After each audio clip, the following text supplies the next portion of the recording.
On the Aaron Rodgers negotiations, as Key said, he's looking for a huge payday. He is the reigning NFL MVP, of course. Here's the agent's take. And agents, of course, never have any skin in the game. So I'm sure this is purely objective, but here it goes. Quote, "It's screwing the Packers in a lot of ways right now because there's just no cap space. They've called me about one of my players and said, hey, this is where we are now, and until we get something big done, hint, hint," and I think what he's meaning there is a new contract for Rodgers, "we don't have any space. It's kind of like a lose-lose situation right now." That's what's surprising to me is you'd think there would be a middle ground situation to get something done. Chris, you have the more juicy take here from the standpoint of if they can't get it done, Key says it's going to get done, and common sense would prevail, it gets done. This is Aaron Rodgers, after all.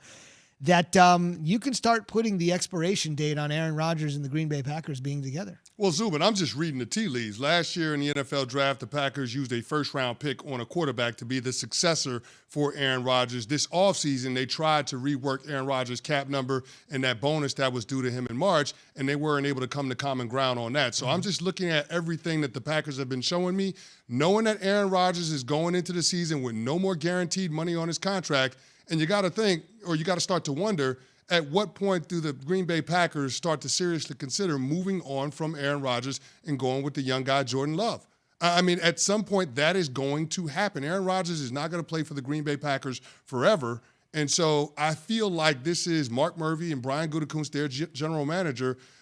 They're trying to make sure that they maintain the ability to go year to year for Aaron Rodgers. So when you see that decline in production, they're able to move on from him with very little to no consequence. Canty is right to a degree. There will be no decline anytime soon. Decline starts in 5, 6, 7 years from now. I mean, I'm giving him basically a whole nother career. Didn't play for the first 4, right? So yeah, I mean. yeah, exactly. And you just look at this dude's the MVP, man. Right. You know, when you look at his finances, cap number wise, I think his number's around $37 million in cap. But the real money, the cash money that's going in his pocket is about a little less than $15 million. He ain't playing for $15 million this year. Not gonna happen. Just not. You just gave Dak Prescott how much? $75 million in the first year, with 66 as the signing. And you think Aaron Rodgers and his agent and his new fiance, they don't know that? He's not going to play for that amount of money. Plus, when you talk about the Jordan Love situation, they drafted somebody they don't even like. They don't even like Jordan Love. They drafted him, then they looked and was like, oh, it. With a in front of it, right? I mean, it's like, wow, we got this dude we drafted. That's not the guy. Everything coming out of Green Bay says he's not the guy to replace Aaron Rodgers. So why would they move on from Aaron Rodgers with that type of success? You move on from Aaron Rodgers if you want to. And he goes somewhere, and all of a sudden he wins a couple championships. That's the kiss of death for you in your career as a general manager and a head coach. You think he's got a chip now? Exactly. Right? You put him. I mean, this is not the same as Brett Favre.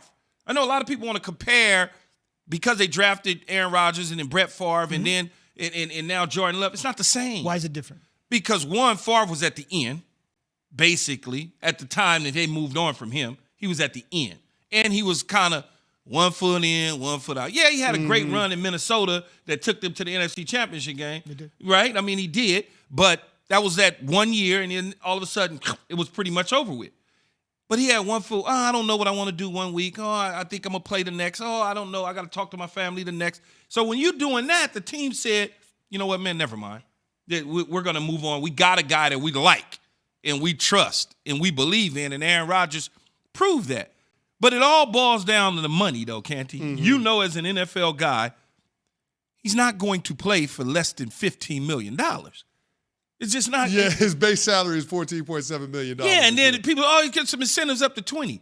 No, he's not. When that other dude playing for 50.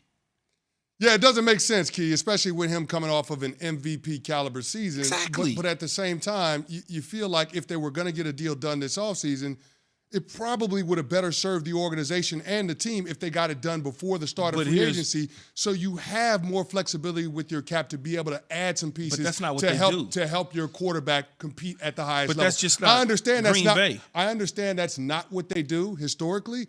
But you look at the team that beat them in the NFC Championship game, they went all in with free agents, draft picks, and everything else in order to support Tom Brady so they could win at the highest level. You don't think that Aaron Rodgers is looking at the contrast and how they're handling that quarterback versus how he's being treated with the Packers? I'm sure that he's probably looking at it though, Canty, but based on the organization, they're not into the free agent market. That's just not who Green Bay as an organization is. They like to build. Ted Thompson between wasn't the draft. into free agency, but their new general manager a couple of years ago went out and spent big in free agency. He went out and got Adrian Amos. He went out and got Preston Smith and Zadarius Smith. So it's not like No, they have gone out in free agency. this front and office signed hasn't people. changed up a little bit in recent years. No, but they've signed people even under Ted Thompson and Ron Wolf. They went and signed guys, but it hasn't been, we're going to go and get all of these players like the Tampa Bay Buccaneers to make a run at a Super Bowl. That just hasn't been their philosophy